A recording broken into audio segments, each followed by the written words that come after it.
Okay, thank you everyone for joining Marita and myself today.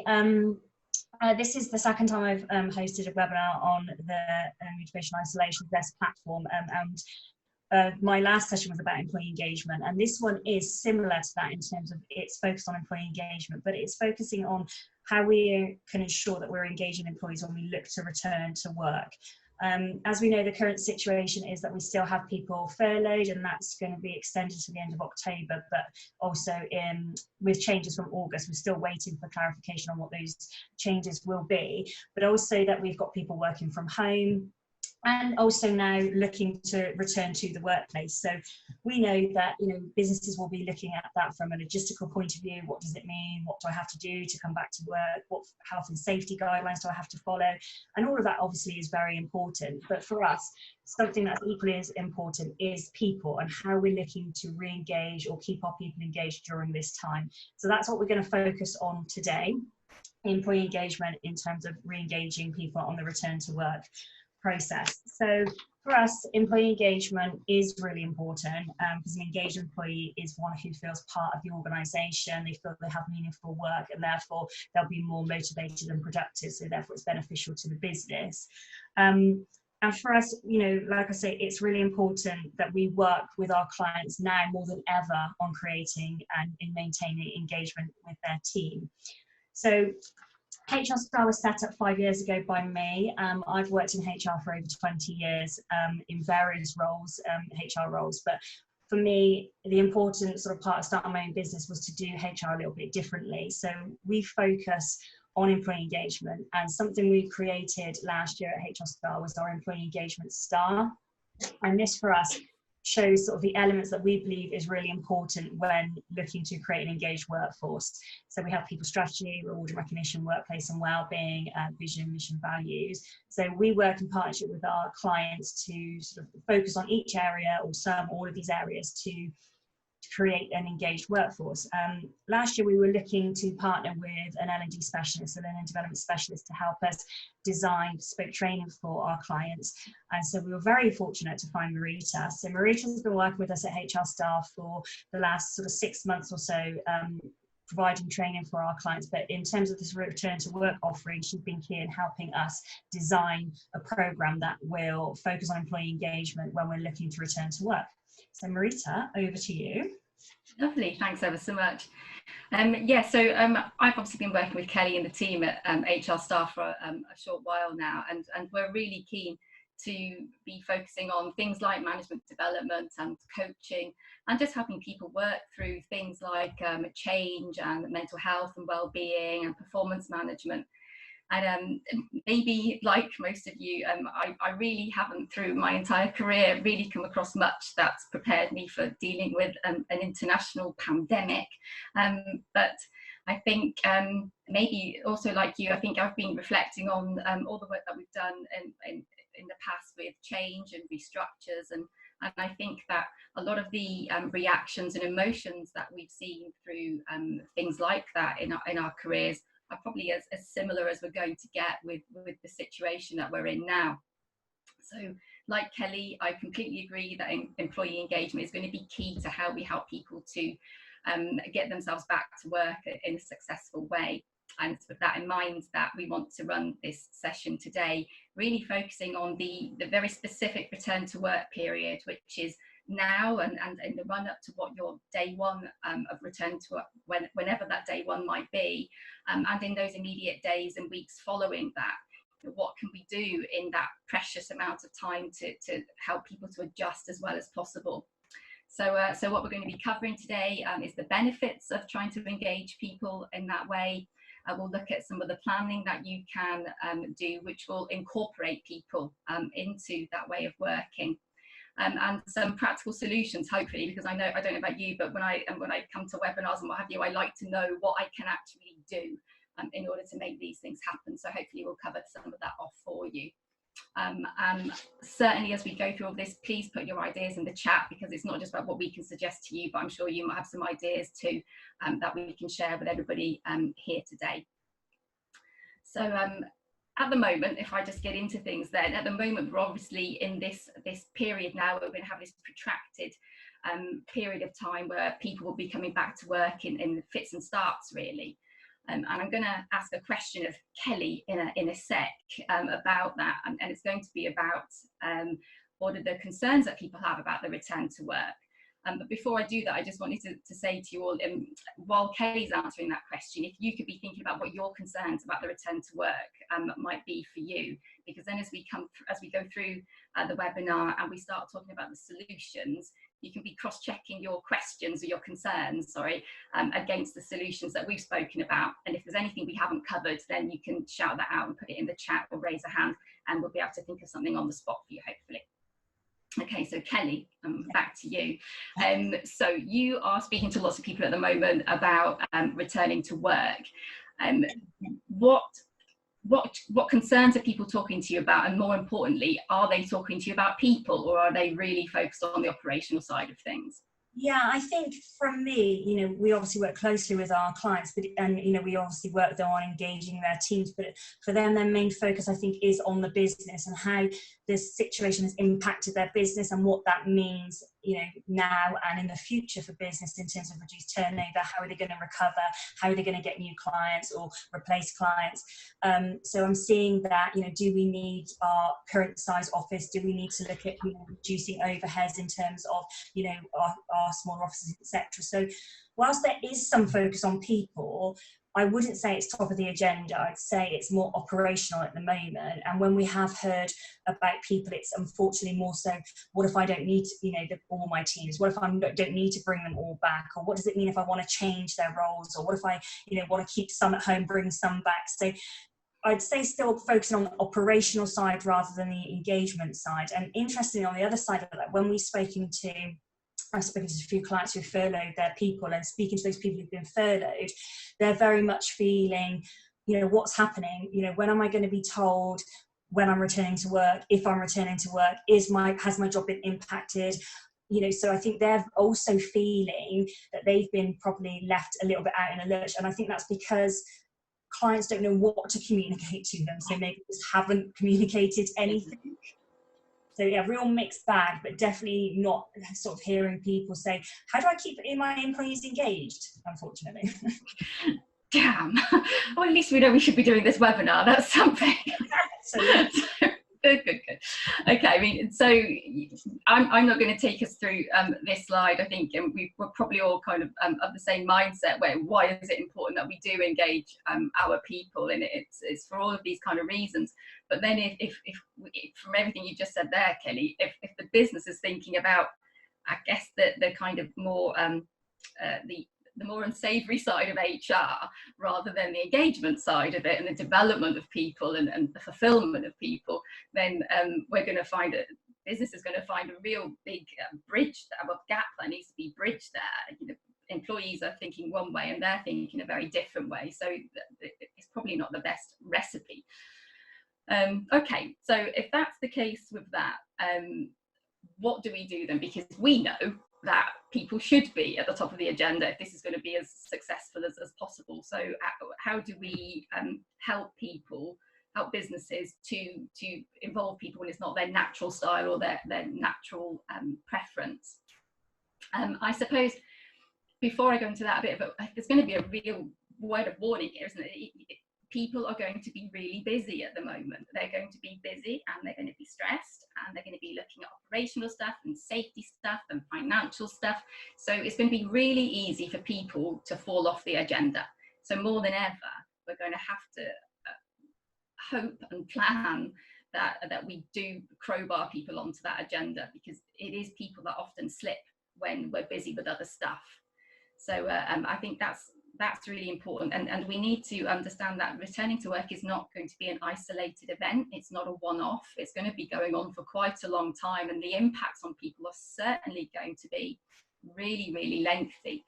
So because of that, at this stage, I just wanted to put up for us the Kubler-Ross curve, the change curve that some of you are probably au fait with, and I just wanted to put it there to evidence that returning to work is not just, hello, day one, come back into work and on your way. It's this emotional journey, and Kubler-Ross pulled this together. It's an evidence-based model based on people's reaction to bereavement. But, you know, we are going through significant change at the moment, and I think this is absolutely the same kind of stuff. You know, if you imagine the week before lockdown, people were like, well, what's lockdown? You know, what does that mean for us? Does it really mean I have to stay at home all the time? Bit of a denial or shock that it's actually happening. And then as we move through that, you know, we're in our houses, we can't go out. Our children are at home with us all day. The fear about the international situation we're in. And as we move through the emotional reactions and people getting used to lockdown, you know, the routine, the potential rut, not seeing people, and that can lead to low mood. And if we think back to the Sunday before last, when Boris announced the fact we can all come back to work, you know, some people are going to be really keen on that and can't wait to get out of the house. And that acceptance will be moving them into a really positive part of the change curves where they can start to move forward. But, you know, back to the fact this is not a one-off event, loads of people, when they heard that, will have been right back into stage 1 or 2. You know, what do you mean I need to go back to work? What does that mean for my safety? What am I going to do with my children? Anything like that, it just means that people are going to be milling around in stages 1 to 3, probably for quite a long time. And as managers and as colleagues, we just need to be aware that people are going to be in that kind of swinging around place for quite some time, I think. So I think moving this forward then to what do we do, what do we start planning for in order to help work our way through that. Essentially, you know, we can leave people to come back to work and just get on with it. We can come back in day 1 and let's get on with it. No, let's get back to whatever the new normal looks like and let people do that. But it's just an absolute cert that if we support them through it, it's going to work better. And that's what I suppose we need to work with people to help them understand that. And having some good solutions underneath our belt that we can be suggesting is obviously going to be a good thing around that. And I think with my mental health first aider hat on, I think all of the solutions that I could be thinking about and suggesting are going to have there are 3 key pillars to mental health and working well with it. And that is self-care, talking and listening. So everything that I'm going to be talking about over the next few minutes is going to be entrenched in that. So let's move on then just to the key areas that we at HR Staff think that you need to be considering in your planning for coming back to work. So this is about planning with people in mind, not your operational planning, not your safety and all that kind of stuff. The first area is going to be your leadership. Now, I'm not going to go through all of the points on the slide, but I really wanted to make the key point that, yes, leaders are going to come back to work, and they are, by virtue of the fact they're going to be leading. That's what they are there doing. But I think there's a difference between being there and leading and planning to lead and planning as a leader to engage your people. So if we take the first point, for example, your directors might think, as long as I'm there saying thank you to people, that's me acknowledging what people have been going through and thanking them for their hard work. But if they are planning gratitude into their plans, it then becomes part of their communication plan, it becomes part of their performance management, and it actually becomes a definite thing that happens.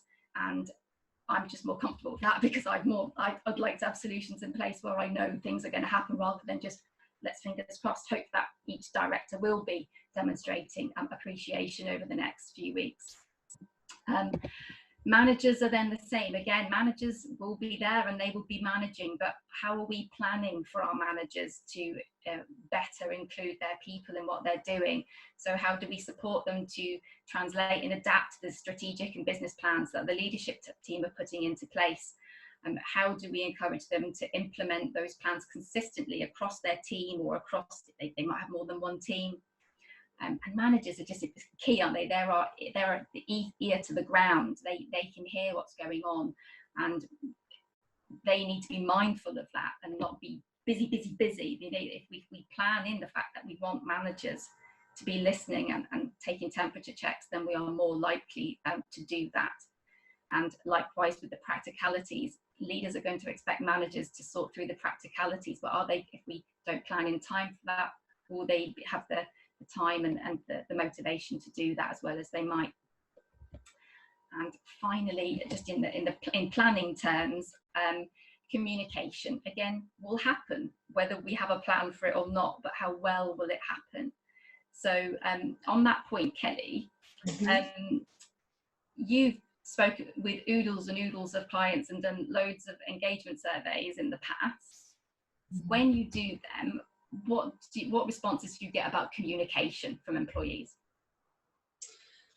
So for me, like you said, I've done engagement surveys. We do regular one-to-ones with our clients and their people, and communication is something that always comes up, and unfortunately not in a positive way. You know, we hear from people all the time, you know, nobody tells me anything, I don't know what's going on, or that they're making decisions and I don't understand why.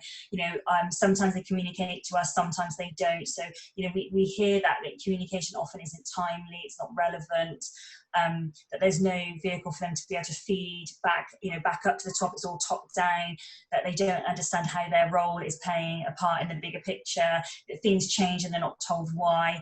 And for me, when we look at teams and those who have, you know, clients who have disengaged teams, for us, communication is normally sort of the main contributing factor of that, and the fact that they aren't communicating. And I think it's just really gone.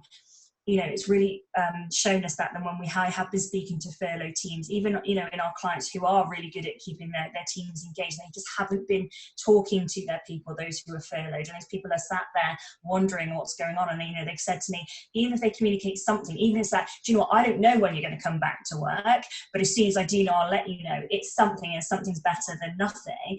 But yeah, communication comes out time and time again when we're talking to clients and their people.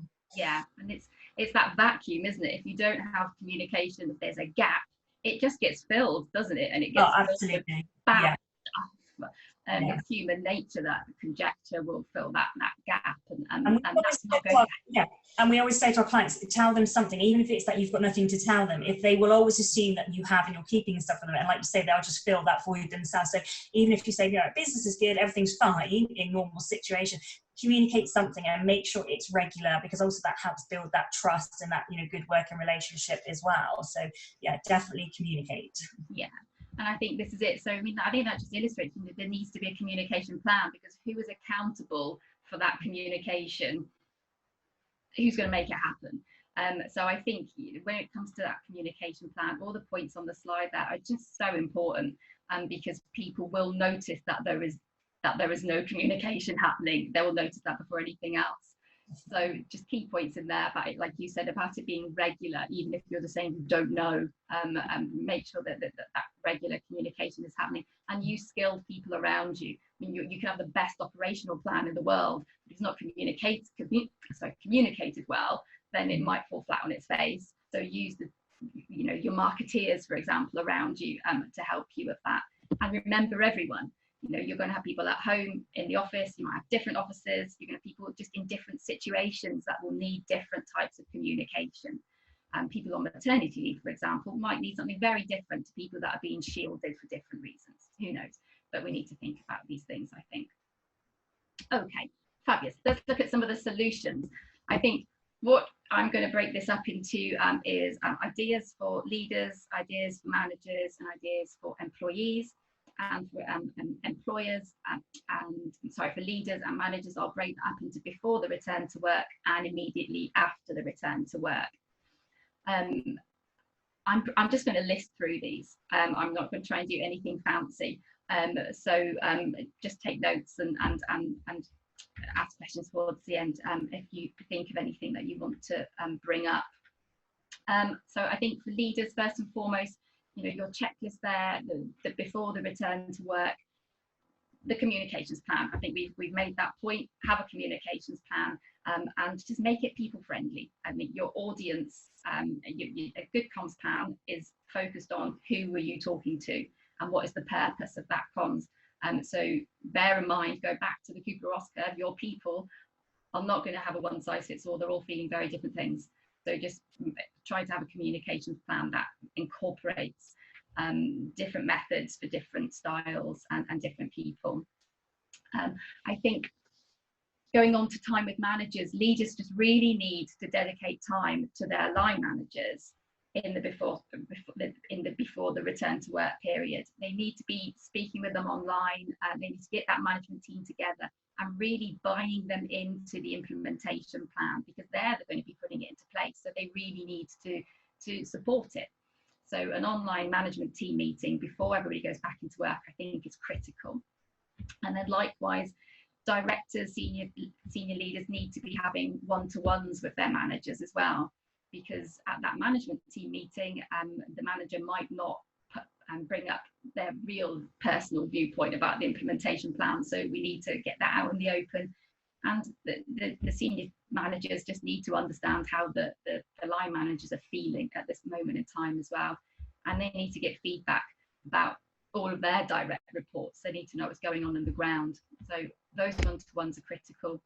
And I think leaders need to offer training and support at this stage to managers.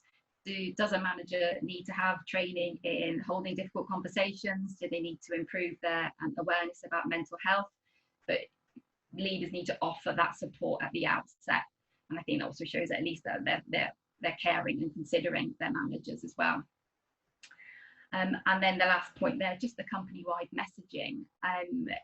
That the message that initially goes out to the entire business is going to be critical. The one that's saying it's time to come back to work. The tone of that has got to be really well considered. So I think how the leaders work out how to do that, I think, is important. Maybe they should be not doing everything by email. Maybe that should be done via an online meeting where everybody's got the ability to ask questions before they return to work.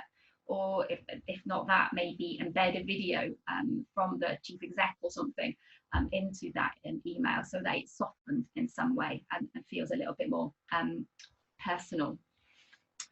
And then we've got, the blast off there. We've got the return to work. What do we want our leaders to do? Well, they need to be available. They can't lock themselves away. They need to be out there and be visible. So maybe on the first day, or on the first, however many first days, if you've got a staggered workforce, maybe on those first days, you've got somebody from the leadership team stood at the front door doing the metaphorical hug and handshake, all through the smile, obviously, but having people there welcoming you back into the workplace. Leaders should be going to breakout areas during breaks and lunch times, just to show their face and be there visibly in the business. They should be picking up the phone, getting into work of a morning, and I'm going to spend 10 minutes of every day for the first month picking up the phone to people across the country in our different offices, people across different teams, because people will hear that leaders are making those phone calls, and that will add kudos, I suppose, but it shows that they're caring. And have a staff meeting online in the first couple of days and get it recorded, but make that staff meeting about the saying thank you, about the safety, about the fact that leaders are caring for their staff. I think that will go a long way. And then just some other quick points. Leaders are going to have to make sure that risk assessments have been put into place before the return to work, but when they come back in, maybe they should be thinking about stress risk assessments that can be deployed, and definitely risk assessments for anybody that's going to be working at home for any longer, because we need home working risk assessments for those people. Engagement surveys. How are we finding out what people want back in the workplace? So you can formalise a proper engagement survey. That's the kind of thing Kelly puts into place with a lot of clients.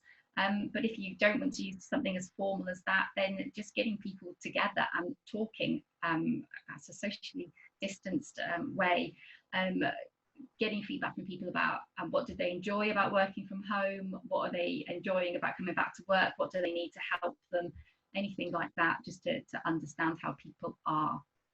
And for leaders, they obviously need to look after themselves as well. Not always so good at doing that. But on the return to work, maybe they should be, if as a leader, there's somebody you wouldn't mind talking to, get a recurring date in the diary. Every Friday, 3 o'clock, I'm going to talk to Bob about the week that's just happened, because I know I need to get that out there, get it out of the system. And then if we move on to managers, long list of things that managers can be doing. I really would love to see managers getting together online as a management team before the return to work, so that they can discuss the operational plans, and they can foresee any of the issues, and they can iron them out nice and early, and they can think about what they're going to do as managers consistently in response to certain things. So if they're going to start receiving requests for reasonable adjustments, how are they all going to respond to that consistently? Because you don't want one team saying, yeah, you can have everything you need, and another team going, no, you can't have that. That's dissension in the ranks. So so that, and then, oh God, consistency around transgressions. You know, if, for example, you're walking through the office and you see a load of people just all grouped around the printer, one manager is just going to walk past and say, well, I'm not saying anything, I'm going to avoid that. And another manager might feel that they do need to say something in order to be in line with safety precautions. So that consistency, I think, is key. Managers need to have one-to-ones before they come back to work, as well as then having them after. But I think they do need to spend time understanding the personal stories of their line reports before they come into work. I think that you can have a team meeting online before they return to work. You know, your people haven't seen each other for 7, 8, 9 weeks, maybe longer. So just you know, mid-morning coffee online, get everybody together to see how long everybody's hair's grown in that time or something, so that you can recognise each other when you come back into work. But it would be nice just for people to spend that time together. And I really think that managers need to consider skills gaps before they come back to work. If, for example, you are heading up an admin team and you know that admin team is going to have to be talking to customers on the phone when they get back, and they're going to be dealing with complaints, for example, then maybe you're going to have to somehow prepare your team's resilience for that, and maybe their customer service skills. So getting plans into place for that, I think, are really important. And then what do managers do when they get back into the office? They obviously need to have one-to-ones. They need to talk to people. They need to set the time. They need to block out a meeting room. They need to let people know about that before the first day if they can. And they need to be asking people about how they are now that they're back in work. Are they fine with the safety precautions? Are there any adjustments that need to be made for them? Do they have any feedback about the furlough period or the last few weeks? And if they've got any vulnerable people, anybody that we know already has any mental health concerns, for example, we can be meeting them first and talk to them about how they are going to have a plan in place for managing themselves, and do we need to get occupational health set up nice and early for them and get the ball rolling with that, rather than just waiting for a problem to happen at some point. I think managers can take a kind of project management approach to the return to work, and maybe I think regular reviews and learning feedback.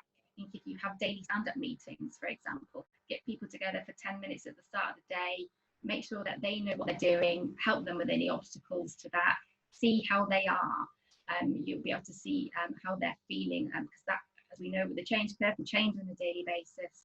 And I think it's a chance to give people feedback as well. If you can be gathering feedback from across the business at how well your team are doing, or customers telling you that, or suppliers, and then feeding that in, that will just help people acclimatise more easily. Managers need to keep meeting with each other for that consistency. I think that's really important. And routine is key for people to get back into work easily. So if you need to change shift patterns, if you need to change lunch breaks. I know my husband, his team all wanted to have slightly shorter lunch breaks so that they can finish earlier in the day and get home. So, you know, if you're making changes like that, do it early and communicate it nice and early, and then people know what their routine is. And that's the same for things like monthly processes and annual events. If any of those have been missed because you've been off for the last couple of months, what are we going to do about that now? Because our work hangs off those kind of events. And if they're due to happen soon, how does that impact our to-do list for the next couple of weeks? And managers, like leaders, also obviously have to look after themselves as well. They have to role model that. They have to find space for themselves and look after their self-care. And then finally, we've got people. What are we going to do? What are the solutions for people? I'm really keen on the whole idea of having an induction in the return to work. I think people have been off for ages, and there are so many things that we could update them on in a practical way. So there's obviously the safety precautions. I've heard of a business local to me where they're taking their teams on little tours of they've got, because their business has got lots of different offices in a rural setting. So taking people on a tour of all of the buildings, so they say, you know, safety precautions here mean this, and over here they mean that. So induct people in with the safety precautions and give them training if you're going to be giving the PPE, because that is critical if they're going to use it properly. You've all been getting used to working with technology, and so when we go back to work, we might use it more. So do we have to train people and induct them into the protocols around that? In the couple of months before we went into lockdown, you may have introduced new systems, software, processes, and people have forgotten all of that kind of stuff. So do we need to do refresher training when they get back into the workplace? And do we need to do something in that induction which is promoting our employee assistance program? I know I've worked in places where people have never really got a great idea of the benefits, and so don't take advantage of it, and obviously that will be key. I think feedback is critical. How do we make that easy for people, and how do we make it so that it's not just that they feed back into their managers? So can we have a suggestions box online or in breakout areas? Can we? I've worked somewhere recently where we had a massive whiteboard that was just there for normal stuff on a day-to-day basis, key events, key milestones. But during a restructure, we put information up there all the time, and people could put questions up there, and HR kept that up to date all of the time. So that was a really good feedback mechanism. We can have wellbeing forums. I heard somebody talk the other day about that they've got a wellbeing project team in place now that they're back in the workplace, and they just kind of act like union reps or student council reps or something. They go into the business and they're picking up the feedback and the questions, and they take that into their wellbeing group, and they're trying to foster ways of helping people out through that mechanism. I think we need to learn from each other in the workplace. So I'll go back to my husband. At the moment, his team is the only team back in his workplace, and they're the customer facing team. So they're out there hearing all the things that the customers are telling them. And when other customer facing teams come back into work, think about how they can share their knowledge and help acclimatise the other teams more easily. So I think looking for those opportunities is a good idea. And then we've got individual support. How do we look after people on a one-to-one basis? There's obviously the EAP opportunity, but can we offer sessions to individuals in managing change, in managing resilience, in well-being, have a well-being program that we can plan and put into place? Can we put one-to-one coaching into place for people so that they're considering their readjustment in a really focused way and having practical solutions to help them with that? What are we doing around mental health? Is it time, if we've never done it before, to get some kind of mental health awareness into place for managers and people? Do we have mental health first aiders or champions? And if we do, are we supporting them? But what can we do in order to increase that awareness? I think there's lots of online support in that area, lots of training that can be done to help people through that. I think making time for people in work is really important. They've had lots of time at home, so that adjustment, if we can give people time, is going to help that.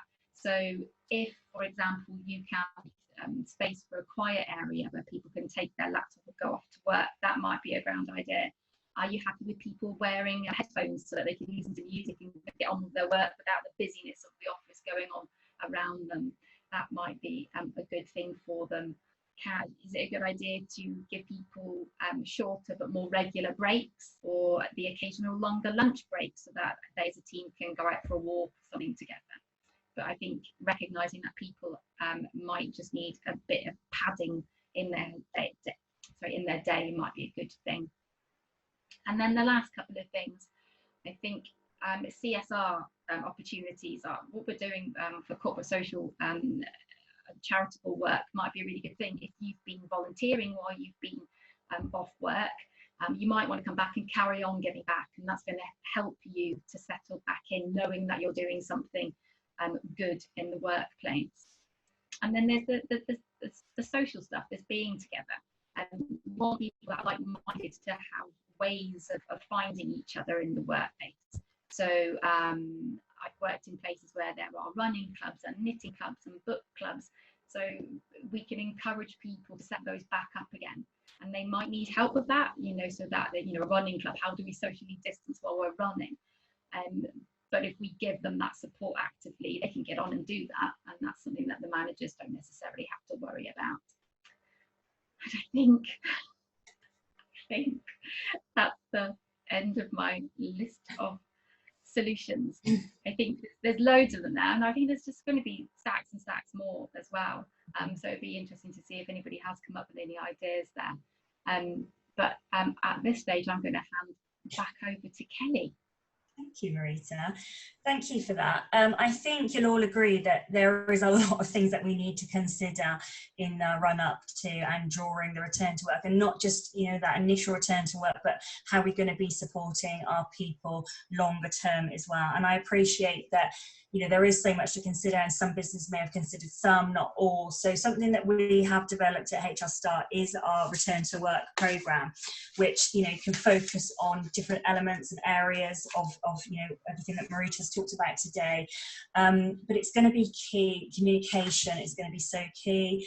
I think, you know, for us, some people will be thinking, oh my God, I just don't know where to start with that. And that's okay. You know, no one has been in this situation before. We're all learning here. But I think in terms of how we can start the process, it'd be really good to, you know, reach out, and, you know, we will have consultations with our clients, with, you know, new existing clients on, okay, what do I start with? And I think that communication plan is going to be key. And if you've not had experience of creating and delivering a communication plan before, then again, that's something we can help with.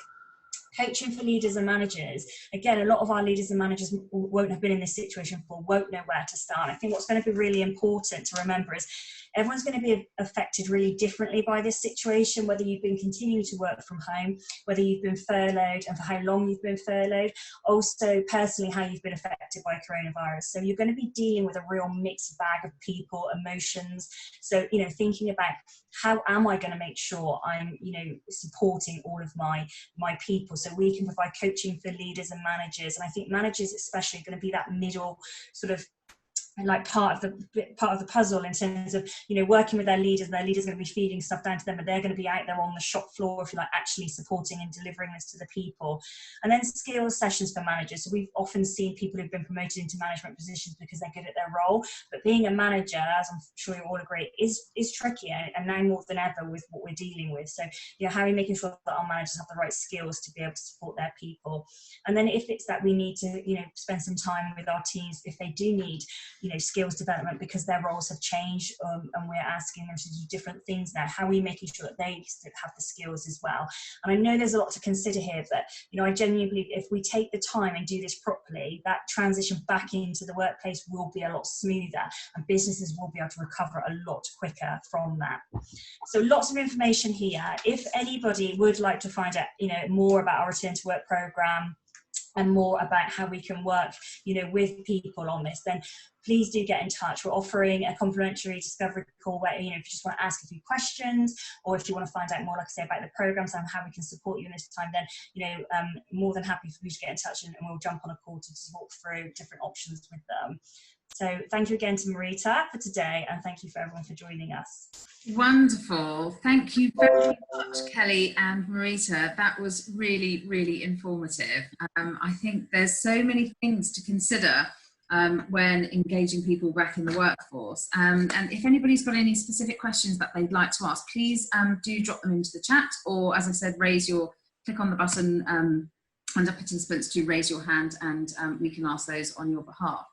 I think one of the things that we started to talk about earlier was the fact that nobody's really sure what the picture looks like going forward. There's so much uncertainty around, and we're all trying to second guess and predict what's going to happen. We just don't know. But I think what we do know is that potentially we are going to find that some people will remain working from home, perhaps because of health reasons, or because actually it's not practical for everybody to return to the office. So when we talk about phasing people in terms of returning them back to work, we're not necessarily talking about them all physically being able to be back at work. So I guess some of the challenges for employers are, how do they keep their employees engaged if you have some who are in the office and they have that opportunity to have that sort of, you know, drop by the coffee machine kind of conversations. They are in the office environment where they're picking up all the kind of office chit chat and they're learning and developing themselves. But then those that are at home they're not benefiting from that in-person contact. So have you got any kind of ideas or tips, or what would be your recommendations to employers as to how they keep a sort of fragmented, if you like, workforce engaged long term, because this potentially is going to go on beyond the end of the year, perhaps into next year? I think it's that communication plan. I think it's, you know, before you start creating that communication plan, sitting down and thinking, right, who do I need to communicate to? Where are they? And how am I going to communicate? And what am I going to communicate? So, you know, that will form the basis of your plan. And then it's just making sure you're tailoring your messages for the different people in the organisation, because probably the things that you're communicating to your people who are working from home will be different to those what you're communicating to those on furlough. So it's being really clear on what you're communicating, when and how, but obviously regularly checking that plan, because, you know, things are changing, like you say, all the time. So something that we do at HSR is, you know, is keep up to speed with all the sort of government changes, announcements, and then we continually update our clients on that information. So it's then making sure that you've got a way of keeping up to date with relevant information, so you can then incorporate that into your plan as well. But I think it's also really important to be open within your communication to, you know, let people ask questions and give their feedback, because, you know, find out, what do your team want to know, how do they want to be communicated to, how often, and try and incorporate that into the plan as well, because some people, you know, don't like to get like lots of emails and read, you know, information. They want it to be delivered to them, and while others don't like, you know, necessarily having, you know, they like the time to go back and review that on an email. Whilst you may not be able to keep, you know, do everything for all of the people, it's good to have an understanding of your workforce and how they like to be communicated to as well.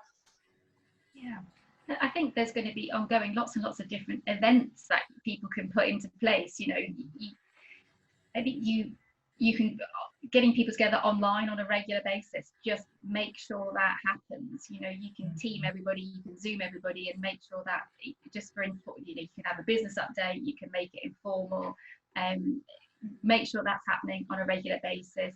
And I think it's just taking a lot of it is the experience that we've had with managing our own families and stuff recently, and our own friends. You know, our managers setting up team socials can you know, going to have a team quiz afternoon or something, and that can be building a business update into that. It can be business related, completely social. I think being innovative about how we are talking to people and bringing them together, I think, is going to be key. So bringing people together in those meetings. Oh goodness me! I mean, you can exactly what I said earlier about, if you've got a book club in work, you can run your book club in work and invite people to be part of that book club who are at home as well. You know, you can bring people together like that. If you've got a running club in work, if everybody's stradering their way around that, then if you're at home, you can be part of that running club too. I don't see that there are lots of technical boundaries to getting people involved. You just have to have a plan for it, I think. And it's a case of getting into the habit of, if this is what we're doing in the workplace, how do we make that happen for people at home? It must happen for people at home. How do we make it happen? Absolutely. And I'm really glad you said that. Well, we haven't rehearsed this at all, but I'm really glad you said that, because this is exactly the kind of thing that we're focusing on. Our job is usually to bring people together face to face, but in the absence of being able to do that, it's exactly the piece that we're talking about, is that whole engagement piece. How do you do that? And normally clients of ours would be doing that through face-to-face conferences, social events, parties, Christmas parties, whatever it is. And we're now starting to talk to our clients to say, you mustn't forget about some of these events, and absolutely everything you talked about earlier, the operational side of things, it is, you know, everybody's really focusing on that. First of all, it was how can we get people to work at home? Now it's how can we get them to come back, and how can we get them engaged, and how can we make sure they're safe, etc. And so we're, you know, the same as you saying, this engagement piece is actually really important, because as as human beings, we're meant to be together. We're meant to, we're part of tribe and all of those sorts of things. And so if we're not engaging with each other, then we're not learning. And those relaxed social environments are also important to do. And whilst we naturally think that a Zoom meeting has to be focused around business, it is really important that we inject those fun elements into it, because we wouldn't ordinarily be doing those if we were in the office as well. So yeah, we very much agree with you there. And a part of the piece as well, when we talk to clients, we're like, in terms of team building, we always, suggest doing that social event, because as we know, that's a great way to start, building relationships and teams to start building. So I think if this situation continues, and like we say, it will do for a while yet, and some organisations may even implement, working from home on a permanent basis. But what are we doing to still ensure that we're doing team building and social events? They're going to have to look for potentially virtual ways to do that, but it's still so important that organisations do that stuff as well. Yeah, absolutely. And I think, we'll see that things will eventually become a hybrid. So some people will have the element of face-to-face, and then perhaps some people will still virtually dial in, or whatever it may be, just as kind of time goes on and as it eases. Now I'm really conscious that we are running out of time, so it's probably just time for one more question. But what would be some quick wins that businesses could look at if they were to think, right, okay, I don't know quite when I'm going to be bringing my people back, because I'm really not sure kind of how the business is looking or when we're going to start picking up work. But if I'm going to start thinking about it, I should think about it now. What are some of the sort of quick wins, the things that I really can start to think about when I'm talking about reconnecting, re-engaging employees? I think for me, I would suggest that to start it sooner rather than later. I think, because we are in a situation where you don't know how long this is going to be, continuing for. But you have to remember, the longer these people are left at home, say the furloughed people, those working from home, the more effort I think you have to put into re-engaging them. Imagine that you haven't seen your colleagues for, say, 6 months, you're suddenly back in the workplace, like, oh gosh, I've got to remember, my job, and then I've got to reconnect with these people. I think so if you can start planning for the return to work, and it's something that can be movable and it can change depending on the guidelines that we receive. But for me, it would be to start planning now. Think about, what are the things I need to consider when my people return to work, and how am I going to start communicating? Because you also have to remember, if you're somebody who's been at home furloughed doing no work for months, you've got to have to start getting back into that headspace of work and remembering, what my job is, just thinking about returning to work and getting just in the right mindset for returning to it. Simple little things. I spoke to my team last week and I said, if we had to go to work tomorrow, what would you wear? And they were like, oh my God, I have no idea, because we haven't been in the workplace for such a long time. I think it's my haircut. Exactly. The season changed since we were last away. It's like the little things like that, like Marita touched on earlier. If you've implemented new systems in the last sort of, I would say, 3 months before you went off to work from home, furlough, etc., people are going to forget about that stuff. You're going to have to retrain, refresh people. So all of this stuff is going to take time. If you're starting with the leaders, and that information has to be fed down to managers, and then they need to get ready to do the things that they need to do with their people, this all takes a lot of time. So for me, it'd be start planning this stuff now. Brilliant. Just a really quick win. Whatever's happening, people are going to be sitting in different desks, let alone in different locations, and they maybe working different hours. So I would just have a desk plan somewhere. Who's sitting where? What are their hours of work? What are their contact details? And then people aren't going to be getting very frustrated as they're walking around the office thinking, who's doing what? Yeah. Brilliant. Really, really practical advice and some really amazing tips there. So thank you, Kelly, and thank you, Marita. Thank you. Today. Really lovely to see you both. So we have recorded today's event, and we will be sharing it with you all via video link over the next couple of days once we've just edited it. We've got some more motivation in isolation events coming up over the next couple of weeks. We have got Parents' Hour, so how to manage your children through times of uncertainty. This is going to be such a lovely event, and actually we're holding it 8 o'clock in the evening so that lots of parents who are homeschooling can actually make the event. So that is coming up next week. We've got our yoga sessions coming up, and we have got a chocolate masterclass as well. And then Juliet Little is joining us on Thursday for how to create a life that you love.